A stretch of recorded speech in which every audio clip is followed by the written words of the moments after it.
अस्सलामुअलैकुम dear viewers. तो आज की इस वीडियो में हम लोग एक्सरसाइज 3.1 को कंप्लीट सॉल्व करेंगे। कंप्लीट सॉल्व करने का मकसद ये है कि अगर आपको ये एक्सरसाइज जो है वो किसी स्कूल में या किसी एकेडमी में आपसे ये टॉपिक मिस हो गया, ये एक्सरसाइज मिस हो गई है, तो ये आपके पास आज गोल्डन चांस है कि आप इसको ईजीली तरीके से सारी थ्योरी के साथ आप लोग इसको समझ सकते हैं। तो यूनिट नंबर 3 हम लोग पढ़ रहे हैं। चैप्टर का नाम है मैट्रिसेस एंड डिटरमिनेंट। इंतहाई इजी और इंटरेस्टिंग चैप्टर है। अब सबसे पहले आप लोगों को ये पता होना चाहिए कि हमारे पास मैट्रिसेस की डिस्कवरी किसने की और मैट्रिसेस के डेवलपमेंट में कितने साइंटिस्ट ने हमारे पास साथ दिया।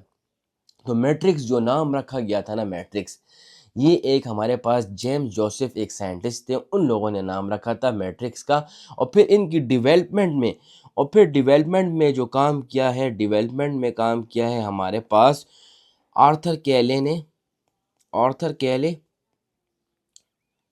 और विलियम रोवान ने और आर्थर कैले ने मैट्रिक्स की डेवलपमेंट में काम किया है। और जेम्स जोसेफ ने क्या किया है, जेम्स जोसेफ ने मैट्रिसेस का नाम पेश किया था। किसका नाम पेश किया था? मैट्रिक्स का नाम पेश किया था। तो ये हमारे पास मैट्रिक्स की क्या हो गई, इंट्रोडक्शन हो गई। फिर जो है हमारे पास एक न्यू साइंटिस्ट आए थे, उनका नाम था क्यूलिस। क्या नाम था उनका? क्यूलिस नाम था। उन लोगों ने 1913 में कहा कि मैट्रिसेस को आप स्क्वायर ब्रैकेट्स में बंद कर सकते हैं। तो उन लोगों ने मैट्रिक्स को किस में बंद किया? स्क्वायर ब्रैकेट्स में बंद किया।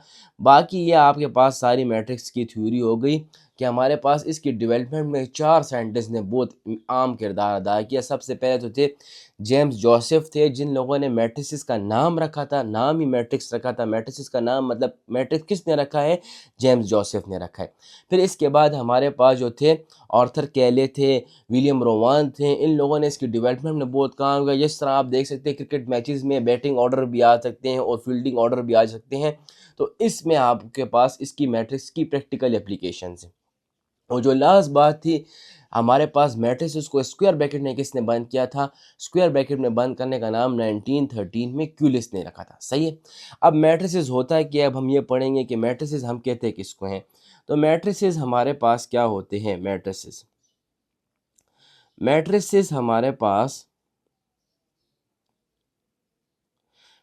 हमारे पास रेक्टेंगुलर एरा ऑफ नंबर्स होते हैं। रेक्टेंगुलर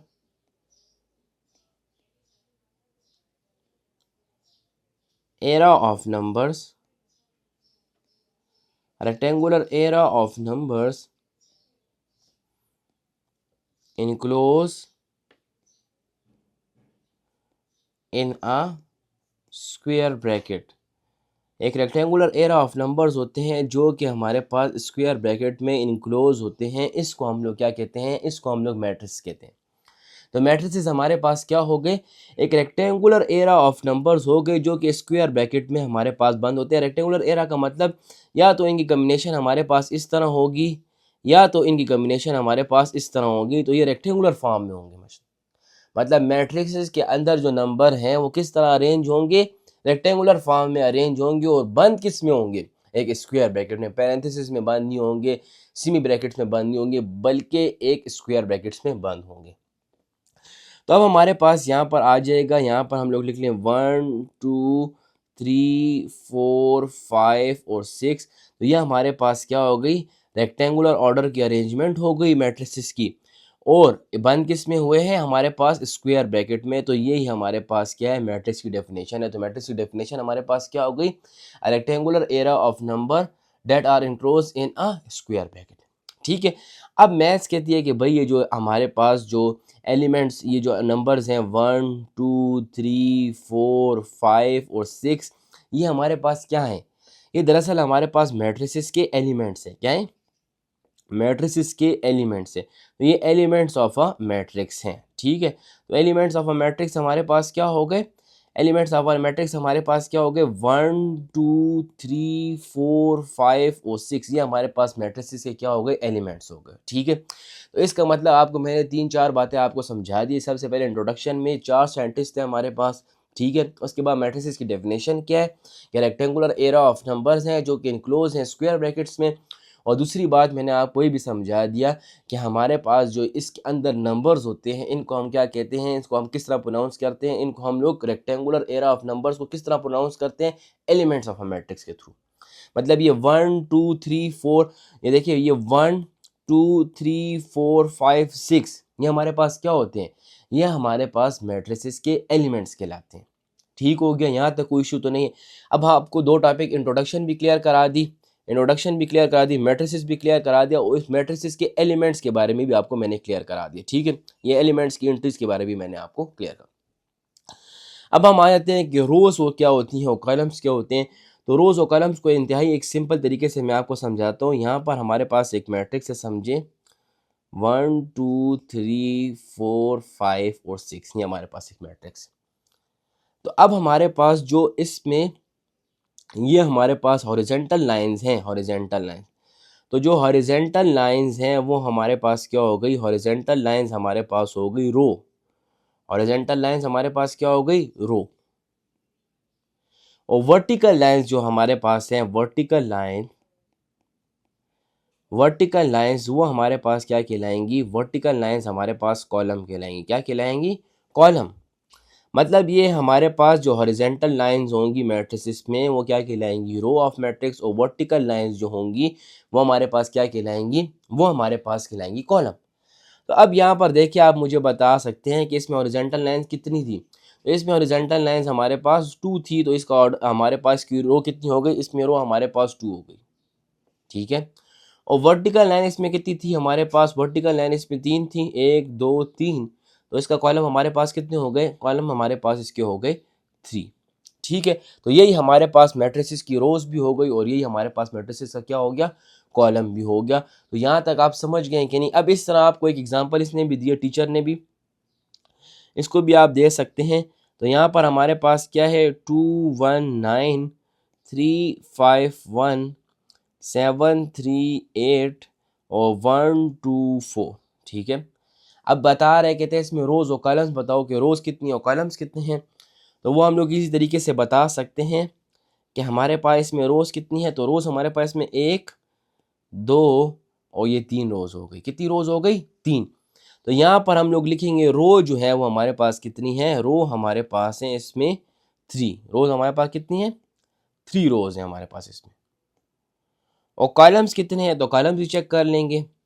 कॉलम्स हम अगर देखना चाहें तो कॉलम्स हमारे पास 1 2 3 और 4, तो कितने कॉलम्स हो गए, 4 कॉलम्स हैं। मतलब हमारे पास इस मैट्रिक्स का ऑर्डर क्या है, 3/4। अभी ऑर्डर क्या होता है वो भी मैं आपको समझाऊंगा। तो अब हमारे पास 3 चीज़ें हो गई, इंट्रोडक्शन भी हमने कर ली।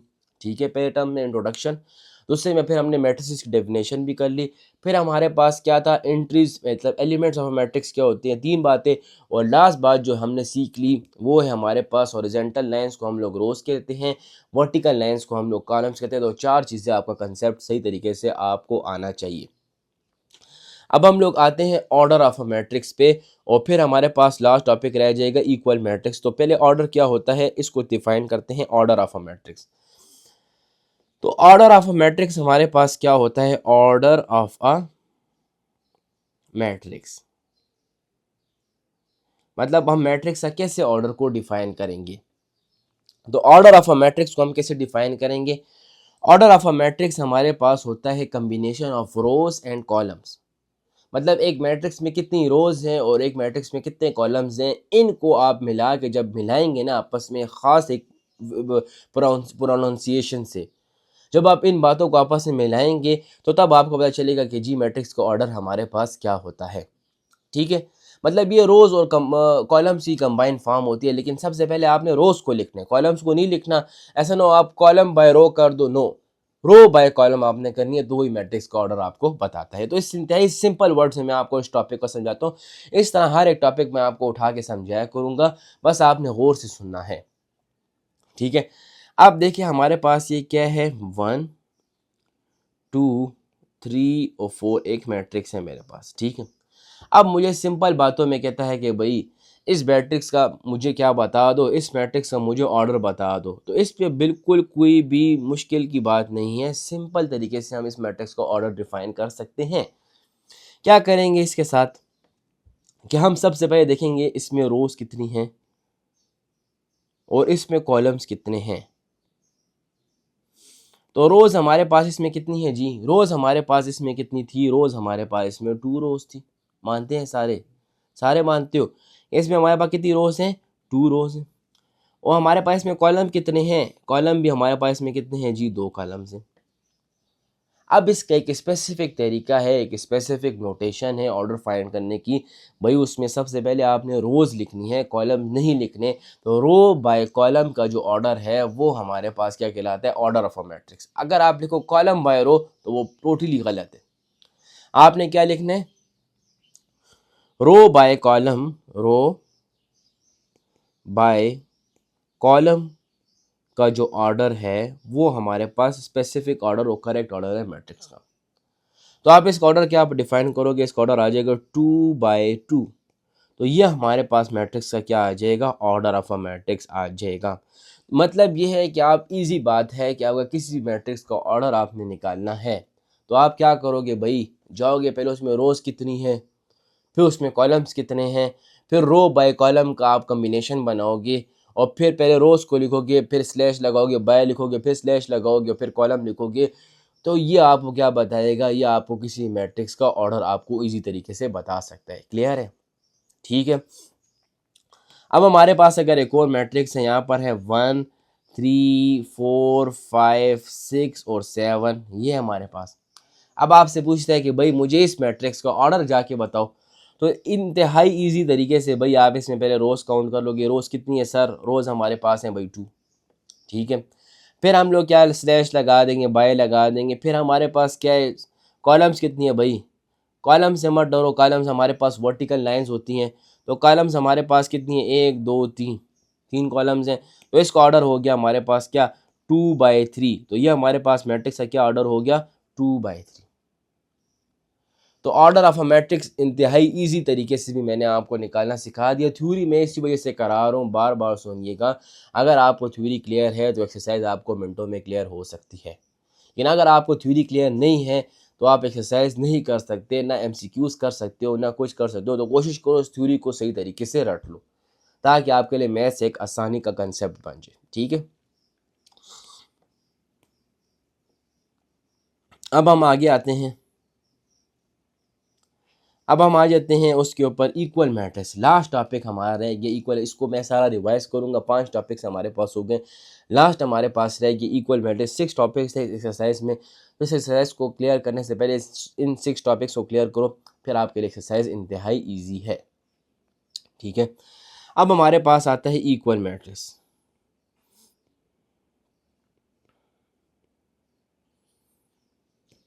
इक्वल मैट्रिसेस हमारे पास कौन सी होती हैं, अब इसको देखिएगा। इक्वल मैट्रिक्स, ऐसी मैट्रिक्स सुनिए गौर से, ऐसी मैट्रिक्स जिसका ऑर्डर भी सेम हो, जिसका पहले क्या बात हो, जिसका ऑर्डर भी क्या हो, ऑर्डर मैंने आपको क्लियर करा दिया, ठीक है।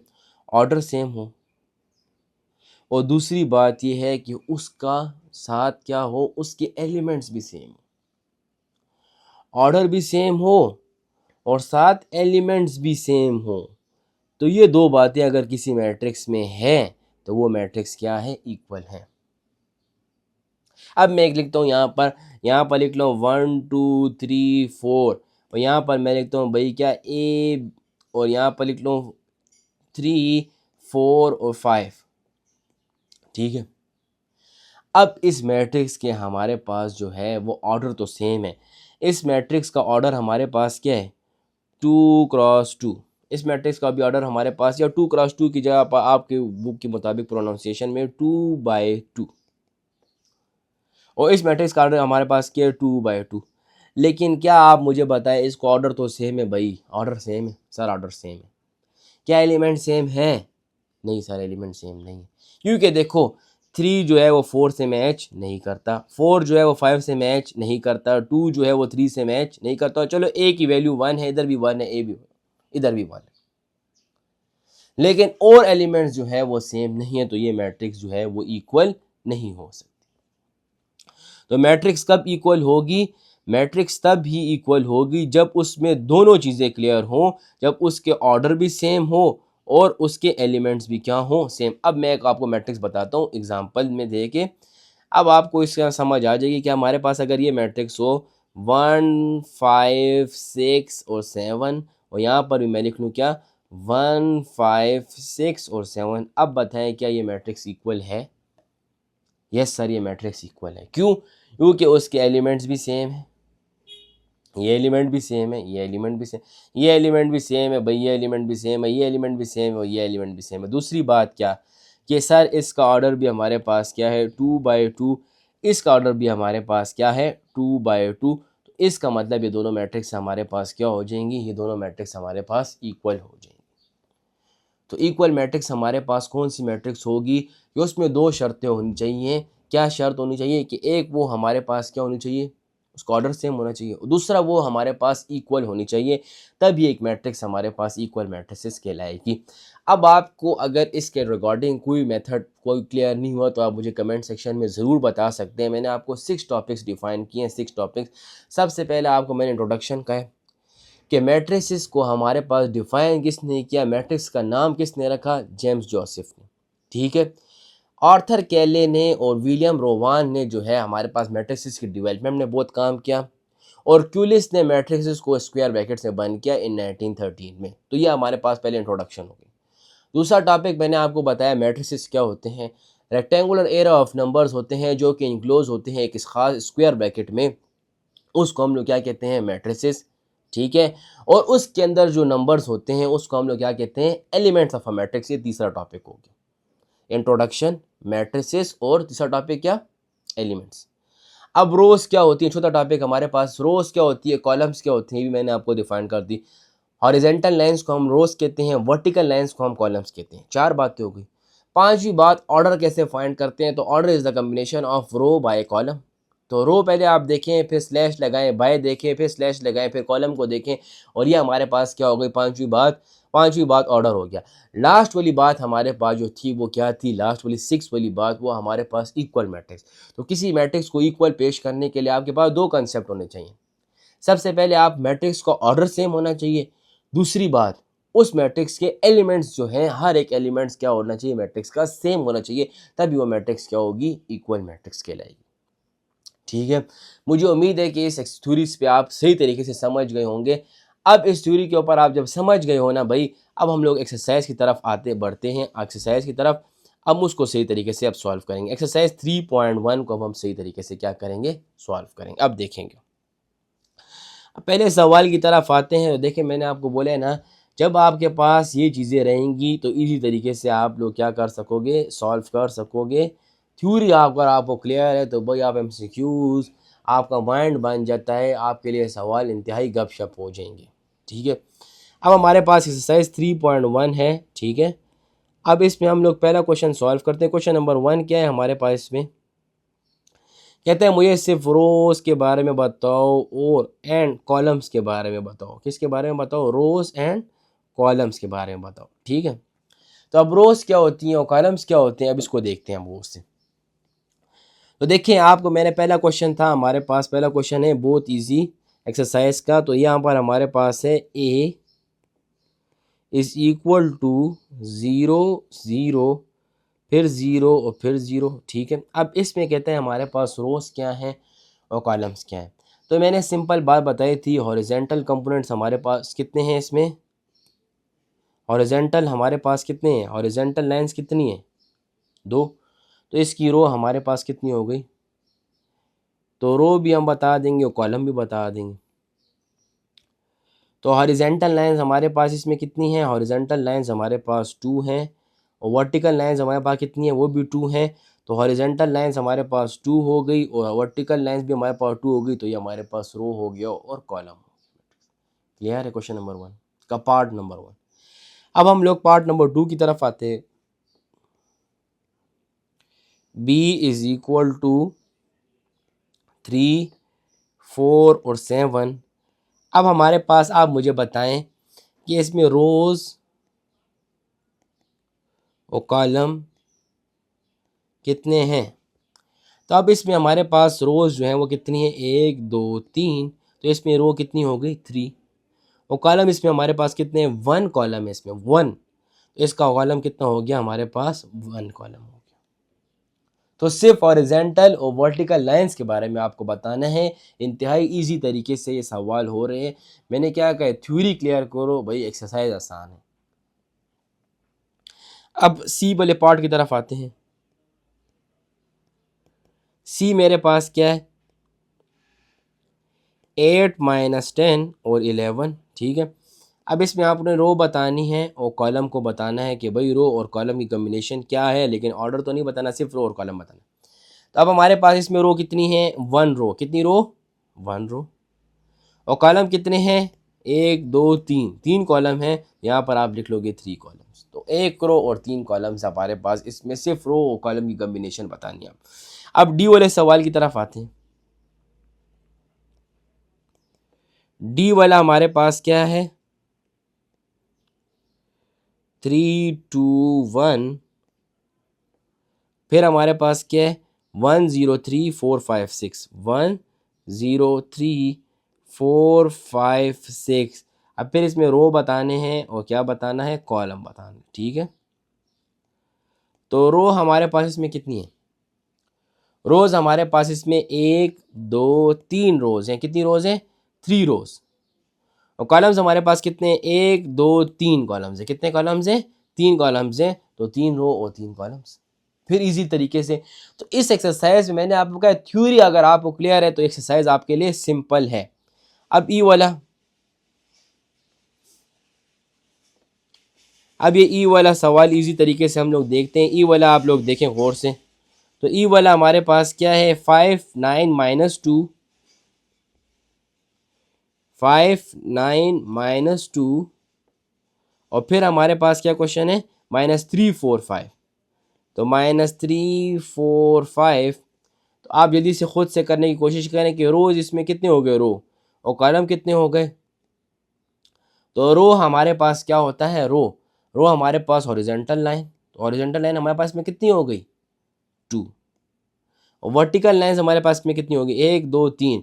तो वर्टिकल लाइन हमारे पास कितनी होगी, 3। तो इसका जो रोज और कॉलम्स की कम्बिनेशन है वो हमने आपको बता दी, ठीक है। यहाँ तक कोई इशू, ठीक है। आगे, तो अब इसको हम रब कर देते हैं। अब दूसरे सवाल में हमसे पूछता है कि मैट्रिक्स का ऑर्डर बताओ, तो वो भी हम लोग इसी तरीके से क्या कर देंगे, बता देंगे, ठीक है।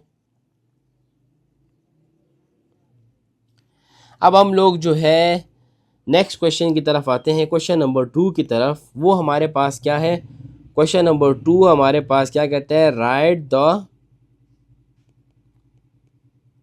Order of each matrix. तो मैंने आपको बताया था कि अगर आपने थ्योरी को सही तरीके से देखा है, थ्योरी को सही तरीके से, तो आपको ऑर्डर में मसला नहीं होगा, ठीक है। अब देखिए मेरी एक बात सुने, ऑर्डर में हमारे पास पहला मैट्रिक्स है, ए जो है वो किसके बराबर है, 1 और 0 के बराबर है, ठीक है। बी जो है वो किसके बराबर है, 3 और 4 के बराबर है। सी जो है वो किसके बराबर है, 3 5 5 और 6 के बराबर है। तो ये सारे पार्ट्स मैंने आपको डिफाइन कर दिया। अब इसको हम ज़रा सॉल्व करेंगे। तो अब इसका ऑर्डर हमारे पास एल है, तो इसके साथ लगा दे बाय और स्लैश, इसके साथ भी लगा दे बाय और स्लैश, इसके साथ भी लगा दे बाय और स्लैश, ठीक है।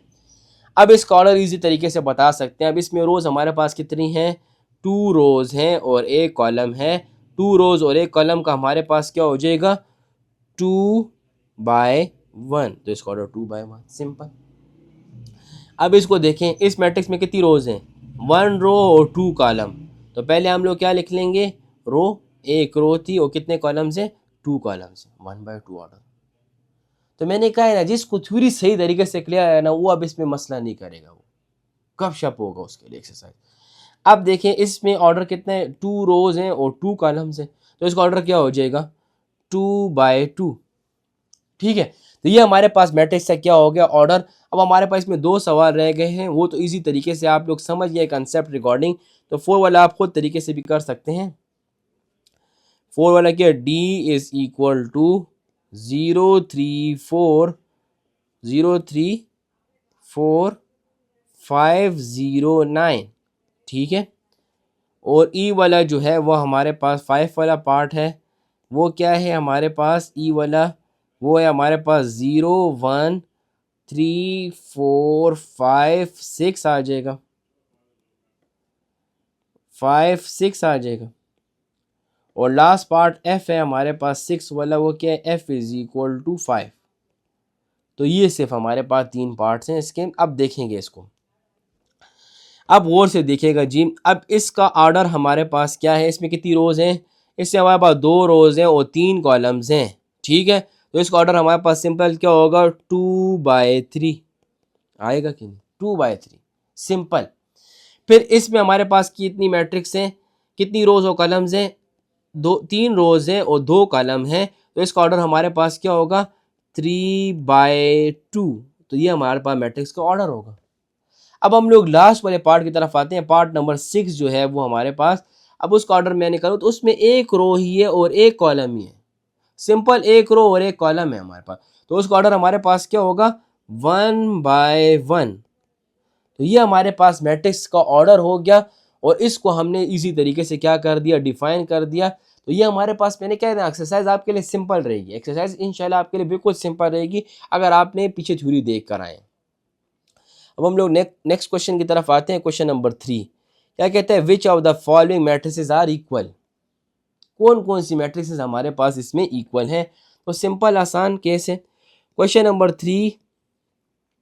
तो अब इन मैट्रिसेस को हम लिख लेंगे, ए इज इक्वल टू 0 3 4 1, एक हमारे पास ये मैट्रिक्स है।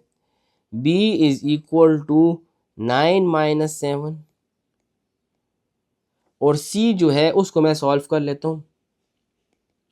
तो देखिए 2 3 ज़ार क्या आ जाएगा, 2 3 ज़ार, देखें 2 3 ज़ार और 2 - 1, इनको आप सॉल्व कर लीजिएगा। 2 3 ज़ार 6 और 2 - 1 से क्या आ जाएगा, बोलिए 1। फिर 2 2 ज़ार 4 और 4 - 2 से क्या आएगा, 4 - 2 से हमारे पास आ जाएगा 2। और फिर 4 + 4 से क्या आता है हमारे पास 8 और 3 + 0 से हमारे पास क्या आ जाएगा, 3 आ जाएगा, ठीक है। तो इस मैट्रिक्स को आप लोग सही तरीके से सॉल्व करिएगा, ठीक है। इस क्लास में कोशिश करिए कि जितने भी रिगार्डिंग कंसेप्ट हैं आप उसको समझिए ताकि आपके लिए आसान हो, ठीक है। अब हमारे पास क्या आ जाएगा, डी वाला। अब 5 + 4 को सॉल्व करेंगे तो हमारे पास क्या आता है 9, -8 + 1 को करेंगे तो -7। ई वाला पार्ट को हम उसी तरह लिख लेंगे, 6 1 4 4 2 8 और 3। और लास्ट वाला पार्ट हमारे पास एफ है, वो हमारे पास क्या आ जाएगा, 3 - 3 को आप सॉल्व कर लीजिएगा प्लीज़। 3 - 3 से हमारे पास आ जाएगा 0 और यहाँ पर आ जाएगा 3 और यहाँ पर 3 + 1 से क्या आ जाएगा 4 और यहाँ पर आ जाएगा क्या 1। अब देखो मेरी एक बात सुने गौर से, अब आप लोग देखें गौर से। तो हमारे पास ए मैट्रिक्स और ई एफ मैट्रिक्स आपस में क्या है बताएं, सेम, क्योंकि इसमें 2 रोज 2 कॉलम्स, 2 रो 2 कॉलम, ऑर्डर भी सेम है और एलिमेंट भी 0 3 4 1 0 3 4 1 सेम है। तो इसको मैं लिख सकता हूँ ए मैट्रिक्स जो है वो एफ मैट्रिक्स से क्या है, इक्वल है, पहला केस। अब मैं क्या करूँगा, बी मैट्रिक्स को अगर देखें तो 9 और -7, तो 9 और -7 क्या आपस में सेम है, बिल्कुल सेम है। तो आप क्या लिखेंगे, दूसरी बात कि B इज इक्वल टू क्या आ जाएगा, डी मैट्रिक्स। अब आप आखिर में आ जाएंगे तो सी मैट्रिक्स को देखें और ई मैट्रिक्स को देखें। तो इसमें हमारे पास कितनी रोज हैं, 3 रोज हैं और 2 कॉलम। इसमें भी 3 रोज हैं और कितने कॉलम्स हैं, 2 कॉलम्स हैं। फिर 6 6 के साथ मैच करते हैं, 1 1 के साथ मैच करते हैं, 4 4 के साथ, 2 2 के साथ, 8 8 के साथ, 3 3 के साथ। इसका मतलब यह है कि हमारे पास इसका ऑर्डर भी सेम है और एलिमेंट्स भी सेम है। तो ऐसी मैट्रिक्स इक्वल होगी जिसमें 2 केसेस हो, ऑर्डर भी सेम हो और दूसरी क्या, एलिमेंट्स भी सेम हो। तो तब हमारे पास वो मैट्रिक्स क्या होगी, इक्वल होगी। तो वो हमारे पास क्या आ जाएगी, सी और ई भी हमारे पास क्या है, बराबर है। तो हमने क्वेश्चन नंबर 1 को भी सॉल्व कर लिया, उसमें सिर्फ रोज और कॉलम्स के बारे में बताया था। क्वेश्चन नंबर 2 में सिर्फ ऑर्डर के बारे में बताया था। क्वेश्चन नंबर 3 में हमने क्या बताया है कि कौन सी मैट्रिक्स इक्वल है। तो इंतहाई ईजी टॉपिक्स हैं, क्वेश्चन ईजी है, थ्योरी आपने सही तरीके से क्लियर करनी है। क्वेश्चन नंबर 4 की तरफ आते हैं, नेक्स्ट स्लाइड की तरफ। तो अब हमारे पास कहते हैं कि भाई हमारे पास एक क्वेश्चन है, क्या क्वेश्चन है भाई हमारे पास कि a+2 जो है वो हमारे पास किसके बराबर है, वो 5 के बराबर है, c-3 8 के बराबर है, b-1 जो है वो 6 के बराबर है, और d+4 जो है वो 4 के बराबर है। क्योंकि मैट्रिक्स अगर सेम होती हैं, इक्वल होती हैं, तो उनके कॉरस्पॉन्डिंग एलिमेंट्स भी क्या होते हैं, इक्वल होते हैं। ये बात तो आपको मैंने क्लियर की है। तो कहते हैं मुझे इसकी वैल्यू फाइंड कर दो। मतलब क्वेश्चन आपके पास ये दे रहा है, आपको क्वेश्चन आपको ये दे रहा है कि हमारे पास है a+2 c-3 b-1 और d+4, ये किसके बराबर है, ये आपके पास बराबर है 5 8 6 और 4 के बराबर है, बराबर है। अब ये बराबर है भाई, आपको कहते हैं मुझे ए की वैल्यू भी फाइंड करके दो, बी की वैल्यू भी फाइंड करके दो, सी और डी सब की वैल्यू मुझे फाइंड करके दो सही तरीके से। ठीक है, कर देंगे, कोई इशू नहीं। अब ए की वैल्यू हमारे पास क्या है, अब देखिए ए की वैल्यू इसके साथ कॉरस्पॉन्ड करती है, तो यहाँ पर आ जाएगा a+2 इज़ इक्वल टू कितना 5, तो a इज़ इक्वल टू 5-2, तो a की वैल्यू हमारे पास क्या आ जाएगी, 3 आ जाएगी। सिंपल और सिंपल आपने कॉरस्पॉन्ड करना है इस मैट्रिक्स को इसके साथ, इसके एलिमेंट के साथ, क्योंकि इक्वल है ना। ऑर्डर तो दोनों का क्या है हमारे पास, ऑर्डर दोनों का हमारे पास सेम है, तो एलिमेंट्स भी क्या होंगे आपस में, सेम होंगे। इसी वजह से हम लोग दोनों की इक्वल से वैल्यू निकाल सकते हैं। अब मुझे बताएं b-1 को आप किसके साथ कॉरस्पॉन्ड करेंगे, 6 के साथ कॉरस्पॉन्ड करेंगे, तो b-1 इज इक्वल टू 6 आ जाएगा। अब b के साथ -1 सब्ट्रैक्ट हो रहा है, ख़त्म करने के लिए क्या करेंगे भाई, प्लस कर देंगे, तो b इज इक्वल टू यहाँ पर आ जाएगा 6 + 1, तो b की वैल्यू हमारे पास क्या आ जाएगी, 7 आती है। अब हमारे पास जो है फिर हमने क्या करना है, c-3 को कंसर्न करना है 8 के साथ, एलिमेंट्स है भाई सेम है। मैं लिखूंगा c-3 को मैं इक्वल ले लूँगा किसके बताओ, 8 के, तो c इज़ इक्वल टू 8 + 3, तो c इज़ इक्वल टू क्या आ जाएगा 11। ये तो बात आप समझते होंगे मेरे हिसाब से।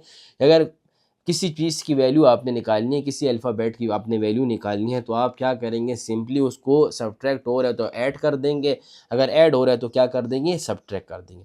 अब आप मुझे बताइएगा कि d+4 को मैं किसके साथ कॉरस्पॉन्ड करूँगा, जल्दी से, तो d+4 को मैं 4 के साथ ही कॉरस्पॉन्ड करूँगा, इज इक्वल टू 4। अब ये बात तो आपको पता चाहिए कि अल्फ़ाबेट के साथ अगर कोई चीज़ ऐड हो रही है, उसकी वैल्यू आपने निकालनी है, तो उसको ख़त्म करने के लिए क्या करना पड़ेगा, सब्ट्रैक्ट करना पड़ेगा। उधर शिफ्ट हो जाएगा तो d इज इक्वल टू 4 - 4, तो d की वैल्यू हमारे पास क्या आ जाएगी, 0। अब अगर आप वेरिफिकेशन करना चाहते हैं तो इन सारी वैल्यूज़ को आप इसमें पुट करिए, तो आपके मैट्रिक्स क्या हो जाएगी, इक्वल हो जाएगी, क्या हो जाएगी, इक्वल। तो आप इधर देखिएगा तो यहाँ पर a की वैल्यू हमारे पास क्या आ गई है, 3 + 2, b की वैल्यू हमारे पास क्या आ गई है, 7 - 1, c की वैल्यू हमारे पास क्या आ गई, 11 - 3, d की वैल्यू हमारे पास क्या आ गई है, 0 + 4। यहाँ पर आ जाएगा हमारे पास क्या, 5 8 6 और 4 आ जाएगा। तो यहाँ पर हमारे पास आंसर आता है 5 6 8 और 4। तो देखिए ये मैट्रिक्स हमारे पास इक्वल मैट्रिसेस हैं, इसका मतलब ये है कि इसका ऑर्डर भी सेम है और इसके एलिमेंट्स भी कॉरस्पॉन्डिंग क्या हैं, सेम है। तो ये सवाल इंतहाई इंटरेस्टिंग है, ये वेरिफिकेशन मैंने ऐसी ही बोल की है। वैसे आपका सवाल यहाँ पर क्या हो जाता है, ख़त्म हो जाता है। सही, ए और बी और सी और डी की वैल्यू सिर्फ आपने निकालनी है। उसने ये नहीं कहा कि आप ये प्रूफ करें कि मैट्रिक्स इक्वल हैं कि नहीं, सिर्फ उसने आपको बोला था कि ए की वैल्यू भी फाइंड कर दो, बी की वैल्यू भी फाइंड कर दो, सी की वैल्यू भी फाइंड कर दो और डी की वैल्यू भी मुझे फाइंड करके दे दो। ठीक है, अब हम आ जाते हैं इसके नेक्स्ट क्वेश्चन की तरफ, क्वेश्चन नंबर 5 की तरफ। क्वेश्चन इंतहाई ईजी है, सिर्फ थोड़ा से कंसेप्ट है रिगार्डिंग। क्वेश्चन नंबर 5 हमें क्या कहता है, इफ़ 2x + 1/4 और 7/5 इज इक्वल टू 9 4 7 और y के बराबर है, तो कहते हैं find the value of x and y। मतलब दो मैट्रिसेस दी हुई हैं, वही ऑर्डर भी सेम है और इक्वल मैट्रिसेस हैं, उससे से आपने सिर्फ x की वैल्यू निकालनी है और y की वैल्यू निकालनी है। यहाँ पर हमारे पास आ जाएगा 2x + 1, और यहाँ पर आ जाएगा 4 7 और 5, और यहाँ पर भी हमारे पास क्या आ जाएगा 9 4 7 और y आ जाएगा। ठीक है, अब आप कंपेयर करेंगे तो 2x + y को 1 को कंपेयर कर देंगे किसके साथ, 9 के साथ, तो इतने तो स्टूडेंट्स मेरे अच्छे होंगे कि अगर 2x+1 इज़ इक्वल टू 9 है तो उनको पता है कि जी +1 को ख़त्म करने के लिए हम उधर ले जाते हैं तो क्या आ जाएगा -1। तो यहाँ पर आ जाएगा 2x इज़ इक्वल टू 9 - 1। तो 2x इसके बराबर आ जाएगा हमारे पास, 2x हमारे पास 8 के बराबर आ जाएगा। फिर x के साथ अगर 2 मल्टीप्लाई हो रहा है तो ख़त्म करने के लिए हम क्या कर देंगे बताएं जल्दी से। ख़त्म करने के लिए हम लोग क्या कर देंगे, डिवाइड कर देंगे। तो x की वैल्यू मेरे पास क्या आ जाएगी भाई, x की वैल्यू मेरे पास आ जाएगी 4। तो मैंने उधर बता दिया कि x की वैल्यू मेरे पास क्या आ जाएगी 4। मुझसे सिर्फ x और y मांगा गया बस, ये मेरा को। अब y की वैल्यू आप इजी तरीके से निकाल सकते हैं। अब इस एलिमेंट को मैं इस एलिमेंट के साथ देख रहा हूँ तो इक्वल है, इसको मैं इसके साथ देख रहा हूँ तो इक्वल है, ठीक है। अब मैंने y को y के साथ ही कंपेयर करना है। तो y की वैल्यू मेरे पास क्या आ रही है, y की वैल्यू मेरे पास आ रही है क्या 5। मतलब 5 को मैंने y के साथ ही कंपेयर करना है क्योंकि इसकी और इसकी पोजीशन आपस में क्या है, सेम। तो ये मेरे पास y की वैल्यू भी आ गई। तो y की वैल्यू 5, x की वैल्यू 4। ये मेरा पास सवाल कंप्लीट। वेरिफिकेशन करना चाहो भाई कर सकते हो, लेकिन मांगी नहीं है उसने, मांगी उसने नहीं है। क्वेश्चन नंबर 6 की तरफ आते हैं। क्वेश्चन नंबर 6 भी बहुत आसान है। फिर कहते हैं मुझे find A B C and D मुझे फाइंड करके दो। ये मुझे फाइंड करके दो भाई, सिंपल बात है। तो ये आप कैसे फाइंड करोगे, सिंपल आप इस तरह करोगे कि आपके पास क्वेश्चन क्या है, ये आपके पास क्वेश्चन है a+b 2d-1 3b+2 और ये 4 इज इक्वल टू यहाँ पर आ जाएगा क्या 10 5 11 और c आ जाएगा। सही है। अब आप क्या करो, कोशिश करो कि उल्टा जाओ क्योंकि यहाँ पर a+b है तो पहले आपके पास b की वैल्यू होनी चाहिए भाई। देखो यहाँ पर a+b एक साथ है, तो अगर मैं a+b निकालूंगा तो मेरे पास तो b नहीं है। तो पहले मैं कोशिश करता हूँ, मैं उल्टा जाता हूँ, पहले मैं c की वैल्यू आसानी से निकाल सकता हूँ, d की वैल्यू आसानी से निकाल सकता हूँ, फिर मैं b की वैल्यू आसानी से निकाल सकता हूँ। पहले मैं जाके ये निकालूंगा, ठीक है। तो फिर मैं जाके आखिर में a+b फाइंड करूंगा। पहले जो मेरे पास आसान वैल्यूज हैं उनको मैं इजीली तरीके से पिक करूंगा। तो यहाँ पर मेरे पास c है और ये मेरे पास 4 है। यहाँ पर मैं इस तरह लिखता हूँ कि c की वैल्यू मेरे पास क्या आ जाएगी 4, ठीक है। अब मैं क्या कर सकता हूँ, 3b+2 है वो किसके बराबर है, 11 के बराबर है भाई। तो वो सिंपल मैं ऐसा लिख सकता हूँ 3b+2 इज इक्वल टू क्या आ जाएगा बताएं 11। इसको मैं ऐसा बंद कर दूंगा, चलिए 3b+2 इज इक्वल टू 11। तो यहाँ पर आ जाएगा 3b इज इक्वल टू 11-2। तो 3b इज इक्वल टू क्या आ जाएगा भाई 9 आता है हमारे पास। अब b के साथ 3 मल्टीप्लाई हो रहा है तो ख़त्म करने के लिए क्या कर देंगे, डिवाइड कर दूंगा। इधर भी और इधर भी दोनों आपस में कट जाएंगे। तो b की वैल्यू हमारे पास क्या आ जाएगी 3। इसको भी मैं बंद कर देता हूँ। तो b की वैल्यू भी हमारे पास क्या आ गई 3 आ गई। c भी आ गया, b भी आ गया। अब मैं d की वैल्यू फाइंड करूंगा, किसकी वैल्यू फाइंड करूंगा, d की वैल्यू। तो यहाँ पर आ जाएगा 2d 2d-1 is equal to 5। तो फिर आपको पता है सब्ट्रैक्ट हो रहा है तो प्लस करना है। तो 2d इज इक्वल टू 5 + 1। तो 2d इज इक्वल टू क्या आ जाएगा 6 आ जाएगा। d के साथ हमारे पास 2 मल्टीप्लाई हो रहा है, ख़त्म करने के लिए हम लोग डिवाइड कर देंगे। तो d की वैल्यू हमारे पास क्या आ जाएगी 3। इसको भी मैं ब्रैकेट में बंद कर देता हूँ। तो d की वैल्यू हमारे पास क्या आ गई है 3 आ गई है, सिंपल। अब हमारे पास a और b की कम्बिनेशन है। तो a+b मेरे पास किसके बराबर है, a+b मेरे पास बराबर है किसके, a+b मेरे पास बराबर है 10 के, किसके 10 के बराबर है। तो फिर b की वैल्यू मैं आसानी तरीके से फाइंड कर सकता हूँ। तो b की वैल्यू मुझे इधर से फाइंड है, b की वैल्यू हमारे पास क्या आई हुई है 3। यहाँ पर मैं लिख लूँगा a+3 इज इक्वल टू कितना 10 आ जाएगा। फिर हम लोगों को पता है ऐड हो रहा हो तो क्या करना है भाई, ऐड हो रहा हो तो सब्ट्रैक्ट करना है। तो a इज इक्वल टू यहाँ पर आ जाएगा 10 - 3। तो a की वैल्यू मेरे पास क्या आ जाएगी भाई 7 आ जाएगी, क्या आ जाएगी 7 आ जाएगी मेरे पास। किसकी वैल्यू, a की वैल्यू मेरे पास क्या आ जाएगी 7। तो ये मेरे पास सारे लॉजिक्स हो गए। मैंने a की वैल्यू भी बता दी आपको, सही है, मैंने क्या कहा 8 लास्ट में इस वजह से फाइंड करना है कि भाई उसमें a प्लस बी कम्बिनेशन थी, ये d की वैल्यू भी हो गई, a की वैल्यू भी हो गई, b की वैल्यू भी हो गई और ये c की वैल्यू भी हो गई हमारे पास। ठीक है, अब हम लोग लास्ट क्वेश्चन की तरफ आते हैं, तकरीबन हमारे पास बस ये लास्ट क्वेश्चन है, इसकी तरफ हम आ जाएंगे। तो वो हमारे पास क्या है, कहते हैं find P and Q. P and Q को आपने क्या करना है, फाइंड करना है, सिंपल। अब आपके पास क्या है, दो मैट्रिसेस हैं, यहाँ पर लिखा हुआ है p प्लस क्यू जो है वो हमारे पास, और साथ 5 लिखा हुआ है, फिर 11 p minus 2q is equal to 6 into 5 और 11 इंटू क्या 0। तो कहते हैं p एंड q मुझे फाइंड करके दो। भाई सिंपल बात है, पी एंड क्यू मुझे फाइंड करके दो। अब यहाँ पर वो स्टूडेंट्स चलेंगे, यहाँ पर इन लोगों ने थोड़ा सा कंसेप्ट डाला हुआ है भाई, यहाँ पर अब वो स्टूडेंट चलेंगे जिनका रिगार्डिंग पिछला कंसेप्ट अच्छा है, थोड़ा इक्वेशंस बना सकते हैं, सब्स्टिट्यूशन मेथड्स या एलिमिनेशन मेथड से क्वेश्चन को सॉल्व कर सकते हैं। तो उस सवाल को भी मैं आपको एक इसी तरीके से समझाऊंगा। अब गौर से सुनिएगा। अब हमारे पास क्या है, p प्लस क्यू हमारे पास 6 के बराबर आ जाएगा और p माइनस 2q हमारे पास 0 के बराबर आ जाएगा। इतना तो आपको क्लियर होना चाहिए पिछले से, ताकि जो मैट्रिक्स इक्वल हो उसी के मुताबिक हम इक्वल मैट्रिक्स को लेते हैं। तो अब यहाँ पर हमारे पास आ जाएगा क्या, p plus q is equal to 6, एक ये इक्वेशन आती है, और दूसरी इक्वेशन मेरे पास क्या आती है, p minus 2q is equal to क्या, p minus 2q is equal to क्या 0। ये मेरे पास दो इक्वेशंस आ गए। अब इस इक्वेशन में एक अच्छी बात यह है कि हमारे पास इसमें p और p के कोएफिशिएंट क्या हैं, सेम है। तो अगर आपने एलिमिनेशन मेथड पढ़ा हो तो हम इस एक वेरिएबल को ख़त्म करके दूसरे वेरिएबल का आंसर इजी तरीके से निकाल लेंगे, और फिर जो है हम लोग इसी इक्वेशन में पुटिंग करके, इसको आप इक्वेशन नंबर 1 का नाम दे दो, इक्वेशन नंबर 2 का नाम दे दो, ठीक है। फिर इसको हम लोग चेंज करके हम लोग इसमें पुटिंग कर देंगे और आंसर हमारे पास आ जाए।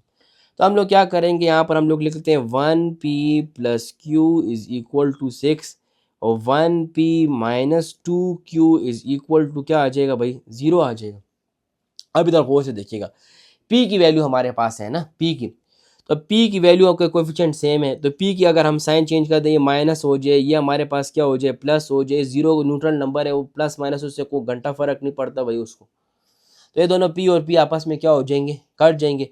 q और 2q से हमारे पास क्या आ जाएगा, 2 और 2q से हमारे पास आ जाएगा 3q इज इक्वल टू क्या आ जाएगा, 6 आता है। अब देखिए हमारे पास p कोएफिशिएंट तो खत्म हो गया, p वेरिएबल हमारे पास खत्म हो गया। q एक वेरिएबल है या एक वेरिएबल का आंसर हमारे पास निकल आया, बताइएगा आप। q के साथ 3 मल्टीप्लाई हो रहा है, ख़त्म करने के लिए क्या करेंगे, डिवाइड कर देंगे। ये ले जी, हम लोगों ने क्या कर दिया, डिवाइड, दोनों आपस में कट गए। q की वैल्यू हमारे पास क्या आ गई, q की वैल्यू हमारे पास आ गई 2, सिंपल आसान वैल्यू। अब इस q की वैल्यू को आप चलें इस तरह भी बंद कर सकते हैं। इस q की वैल्यू को हम क्या करेंगे, इस q की वैल्यू को जो है भाई हम लोग ये क्वेश्चन नंबर 1 में पुट कर देंगे, ये 2 में पुट कर देंगे, ताकि हमारे पास दूसरा अननोन भी आ जाए, वो क्या था, p। तो हमारे पास अब क्या है, यहाँ पर हमारे पास आ जाएगी क्या, p plus q, p plus q is equal to 6, p plus q is equal to 6, यह आ जाएगा। तो p हमारे q की वैल्यू तो हमें पता है क्या है, हमारे पास 2 है, तो यहाँ पर आ जाएगा p plus 2 is equal to कितना आ जाएगा, 6 आ जाएगा। अब मैंने क्या कहा था, वेरिएबल के साथ अगर नंबर प्लस में है तो ख़त्म करने के लिए माइनस, अगर माइनस में है तो ख़त्म करने के लिए प्लस, तो ये प्लस में है, तो p is equal to 6 minus 2, तो p इज़ इक्वल टू क्या आ जाएगा 4, और ये हमारे पास रिक्वायर्ड आंसर आ जाएगा। तो एक p की वैल्यू हमारे पास आ गई 4 और q की वैल्यू हमारे पास क्या आ गई, q की वैल्यू हमारे पास आ गई 2, और ये हमारे पास क्वेश्चन की रिक्वायरमेंट थी। और यहाँ पर हमारे पास एक्सरसाइज आकर कंप्लीट हो गई होगी। अगर आपको ये वीडियो समझ आई होगी तो मुझे बताइएगा कि मैं आपके लिए फिर नेक्स्ट एक्सरसाइज भी अपलोड करूँ। तब तक के लिए अल्लाह हाफ़िज़।